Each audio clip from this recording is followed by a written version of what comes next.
Assalamu alaikum, Dr Zakir Naik. Aujourd'hui, j'aimerais aborder un sujet difficile mais essentiel, la fornication. Beaucoup de jeunes, même musulmans, ne réalisent pas la gravité de ce péché. Certains disent « ce n'est qu'un acte entre deux adultes consentants ». Pouvez-vous nous expliquer, Dr Zakir, ce qui arrive réellement à l'âme lorsqu'une personne commet la fornication? Wa alaykum salam wa rahmatullahi wa barakatuh. Karim, c'est une excellente question. Et tu as raison, dans notre époque moderne, la fornication, ou zina en arabe, est banalisée. Mais l'islam n'interdit jamais quelque chose sans raison. Chaque interdiction vise à protéger une partie de notre être, le corps, l'esprit ou l'âme. Permets-moi d'expliquer cela pas à pas. Considère d'abord une métaphore simple. Imagine que l'âme est une maison dont les murs, le toit et les fondations sont la foi, la conscience et la relation avec Allah. Les actions que nous posons sont comme des intempéries. Certaines lavent la poussière, d'autres fissurent la peinture. La zina n'est pas une pluie passagère. C'est comme un incendie qui commence par une étincelle et peut détruire des pièces entières si on ne l'éteint pas rapidement. Voilà pourquoi Allah dit dans le Coran « Et ne vous approchez pas de la fornication. C'est une turpitude et quel mauvais chemin » Sourate Al-Isra, verset 17-32. Note l'expression « ne vous approchez pas ». Le texte coranique avertit dès l'instant même où l'on s'expose aux causes, pas seulement après l'acte. Sur le plan psychologique, la fornication altère la dignité intérieure. L'être humain a été créé avec une noblesse, karama, et une capacité à contenir l'amour dans une relation sacrée. Quand on réduit l'intimité à un acte isolé, on fragmente cette capacité. La confiance en soi s'affaiblit, la paix intérieure s'érode, et le sujet devient vulnérable à la honte, au remords et à l'isolement. Le prophète sallallahu alayhi wa sallam a expliqué que des péchés répétés ternissent le cœur jusqu'à le rendre insensible. Ce n'est pas une rhétorique dramatique, c'est une observation spirituelle de la condition humaine. Sur le plan social, l'interdiction protège la famille, la lignée et la société.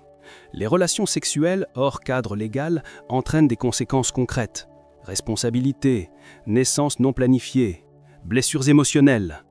L'éthique islamique vise la préservation d'un tissu social sain, où la confiance, la filiation et la stabilité sont garanties. C'est pour cela que la législation coranique ne se contente pas d'un idéal abstrait.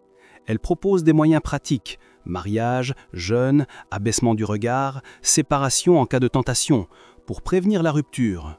Enfin, sur le plan spirituel, la connexion entre l'âme et le Créateur est le premier poste de perte. Chaque acte d'obéissance renforce la lumière dans le cœur. Chaque désobéissance l'affaiblit. La zina, en ouvrant la porte au désir non maîtrisé, crée une facilité à glisser vers d'autres transgressions.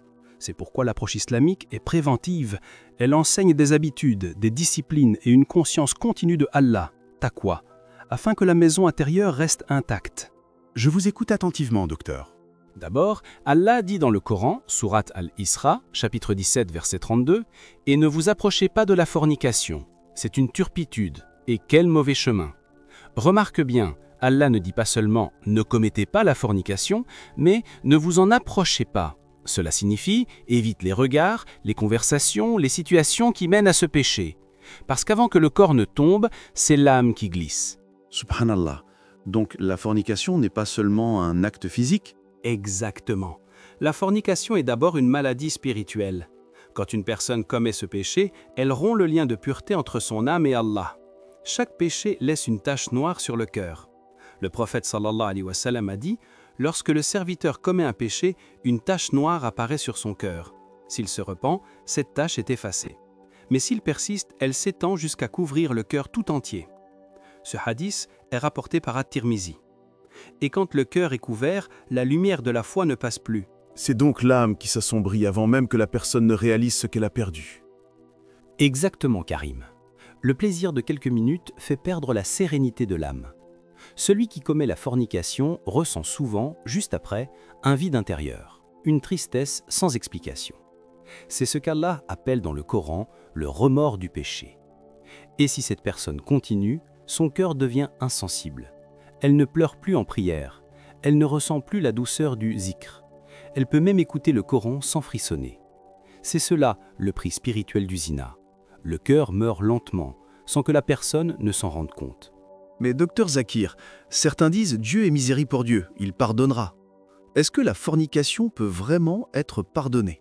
Bien sûr, Karim. Allah est Ar-Rahman, le tout miséricordieux. Mais il ne pardonne pas sans repentir sincère. Il ne suffit pas de dire « Allah me pardonnera » tout en continuant le péché. Le Coran dit dans Sourate Al-Furqan, 568 au 70, « Ceux qui n'invoquent pas d'autres divinités avec Allah ne tuent pas l'âme qu'Allah a rendue sacrée et ne commettent pas la fornication, sauf celui qui se repent, croit et accomplit de bonnes œuvres. Allah transformera leurs mauvaises actions en bonnes actions. Subhanallah. Non seulement Allah pardonne, mais il transforme le mal en bien si le repentir est sincère. C'est magnifique. Mais comment savoir si notre repentir est sincère? Bonne question.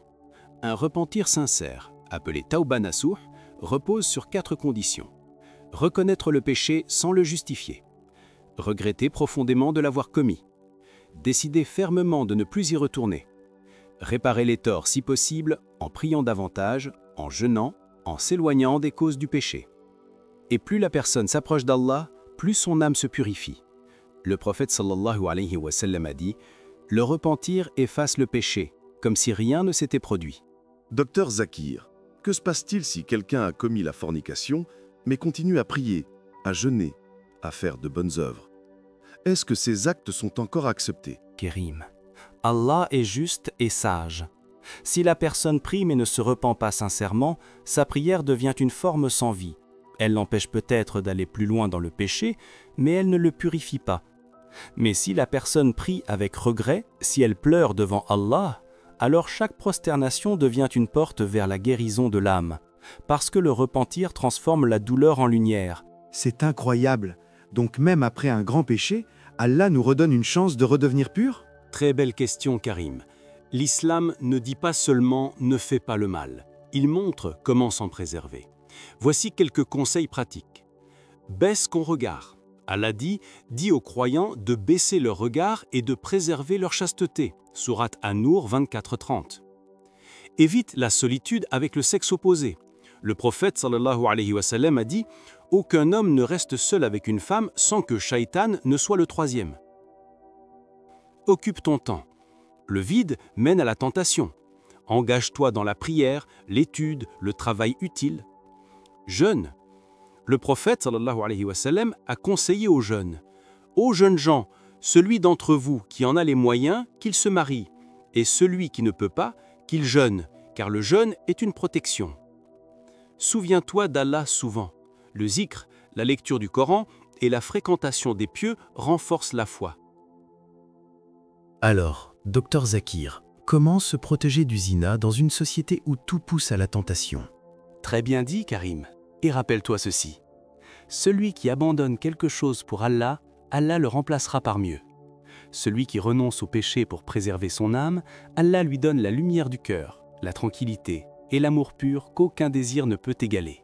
Subhanallah, docteur Zakir. Ce que vous dites n'est pas seulement une mise en garde, mais aussi un remède. Wayak, Karim. Souviens-toi toujours, chaque fois que tu protèges ton âme du péché, tu invites la lumière d'Allah à y résider.